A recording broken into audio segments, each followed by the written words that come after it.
Yesterday I was reading Saint Simeon, a Stylite. So they would sit on these pillars and preach to their community. And sometimes they'd be on these pillars for decades. Anyways, the community invested and supported that because they saw them as, in a sense, an oracle. Someone delivering the truth they needed, and they would come to them because there would be miracles.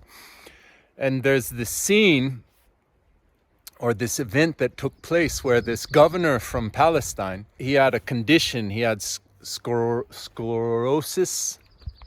to where his chin could not be moved from his chest. So it was pretty much glued. He couldn't lift his head.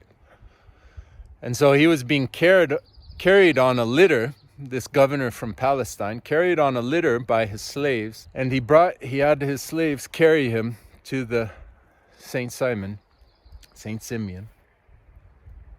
And he grabbed a hold of the saint's feet and he said, I'm not letting go until you heal me, pretty much. Or lay your hands on me so that I can be healed. And this saint gave this great speech. This is the time of Constantine, by the way. And he said, I cannot heal you.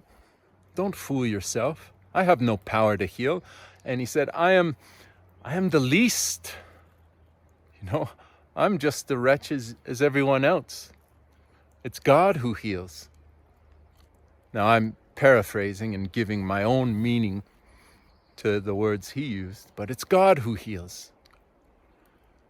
But I will oblige you, as you say. I will lay my hands on you to satisfy you.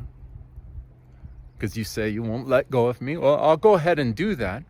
If that's your condition, I'll accept that condition. But I have a condition for you. If you do receive healing, you will free these slaves that have carried you on this litter. You will give them your freedom. And in doing so, now here's the key point, in doing so, you will unbind yourself. You will no longer be bound to Satan. So the point of that, to me, the meaning that sort of applies throughout time from the lips of this saint, is that you cannot look at certain objective, absolute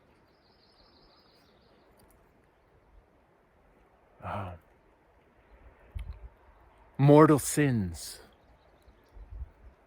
You cannot look at these sins in the past and say, oh, well, that was just part of the time and culture, so they get a pass. You don't do that. And we tend to do that as Christians with sacred scripture, or let's just stay there with sacred scripture. I hear these debates, and it's too often an argument to try and belittle the depravity of these sins. And we think, oh, well, how can we justify this? We need to stop justifying it. Because no matter what time, what circumstance, you are bound to Satan with certain sins like slavery. So our founding fathers, even though it may have been acceptable in their time, regardless, behind the veil of it all, they were being bound to Satan. They were in darkness. And if you're in mortal sin, you lack wisdom. You lack light. So it affects all sorts of things about the person. It affects all sorts of attributes of the person.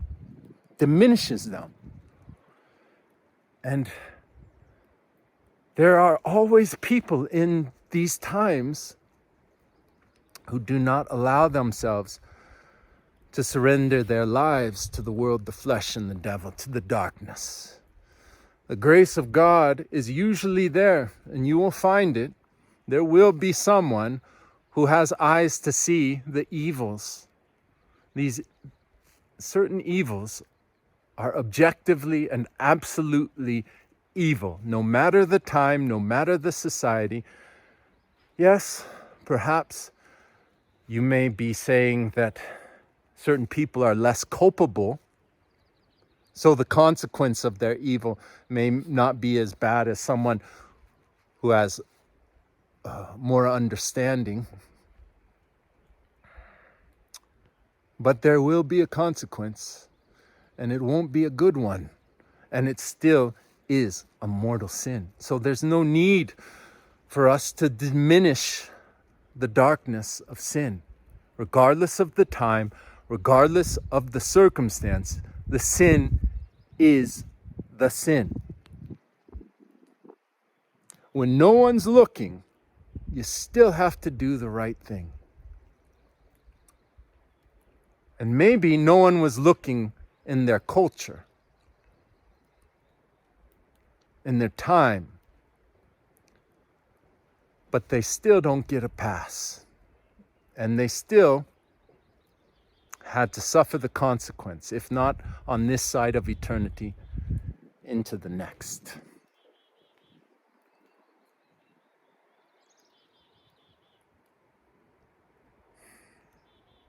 Truth is not relative. Morality is not relative. Total surrender to the grace of God. Total surrender to the light, or be lost to the darkness. Abide the fire.